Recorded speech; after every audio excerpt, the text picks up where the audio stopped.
सीधा लिए चलेंगे पश्चिम बंगाल। अखिलेश यादव क्या कुछ कह रहे हैं, सुनते हैं। कभी समाजवादी पार्टी चुनाव नहीं हारी और बीजेपी 29%, 37%, 30%। और जब सेंट्रल फोर्स के साथ जब उन्होंने चुनाव डलवाया, अंदर किसी भी एजेंट को नहीं रुकने दिया। बंगाल में भी यही किया कि जो पॉलिटिकल पार्टी के पोलिंग स्टेशन के अंदर जो एजेंट्स होते हैं उनको धमकाया, डराया और न जाने क्या क्या तरीका अपनाया होगा। यहां देखिए आप, जब डराया, धमकाया और पुलिस का साथ लिया तो कितना 77% पहुंच गया वोट बीजेपी का। 77%। ये वो डेटा मैं दिखा रहा हूं जो इलेक्शन कमीशन के पास भी अवेलेबल होगा। ये तो पूरे इलेक्शन की प्रक्रिया ही बदल दी इन्होंने। और अब तो ऐसा है बीजेपी की सरकार में इलेक्शन कमीशन से मिलकर के पहले आपको रिजल्ट मिल जाएगा, सर्टिफिकेट मिल जाएगा, उसके बाद काउंटिंग होगी, उसके बाद वोट पड़ेंगे, उसके बाद वोटर लिस्ट ठीक की जाएगी। पूरा चुनाव ही अलग कर दिया ना, पूरी चुनाव की प्रक्रिया ही बदल दी इन्होंने। और आदरणीय दीदी इनकी आंखों में खटकती हैं। आदरणीय दीदी संघर्ष करने वाली हैं, वो निराश होने वाली नहीं है। बीजेपी की आंखों में इसलिए खटकती हैं क्योंकि वो आदि आबादी का प्रतिनिधित्व करती हैं। और भारतीय जनता पार्टी के लोग जो पुरुषवादी हैं, सामंतवादी हैं, कभी नारी को बढ़ते हुए नहीं देख सकते।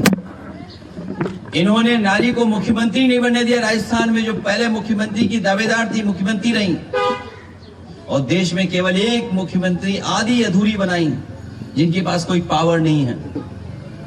इसलिए हम इस लड़ाई में आदरणीय दीदी के साथ हैं क्योंकि लोकतंत्र को बचाना है, संविधान को बचाना है।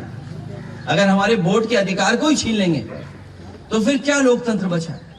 इतनी डेमोक्रेसी को किसी ने डिस्ट्रॉय नहीं किया हुआ जितना भारतीय जनता पार्टी ने किया। और भारतीय जनता पार्टी पावर के लिए, अपनी ताकत के लिए किसी भी सीमा तक जा सकती है, कोई भी कानून नियम तोड़ सकते हैं। और उत्तर प्रदेश में हम लोगों ने बड़े करीब से देखा, वहां पर ये जो करते थे वो यहां पर किया है। अखिलेश जी, आप कह रहे हैं कि इलेक्शन कमीशन बीजेपी के साथ मिलजुल के ये सब किया, लेकिन आप लोग रोकेंगे कैसे सर? हर जगह से आप लोग वोट चोरी का शिकायत तो कर रहे हैं, लेकिन रोकेंगे कैसे? मुझे उम्मीद है कि देश की जनता इसके बाद जाग जाएगी। जो बंगाल में हुआ है, जो बंगाल को सेंट्रल फोर्स से, क्या आप कल्पना कर सकते हैं कि 3 लाख सेंट्रल फोर्स भेजी गई और चिन्हित करके अधिकारियों को पोस्ट किया गया?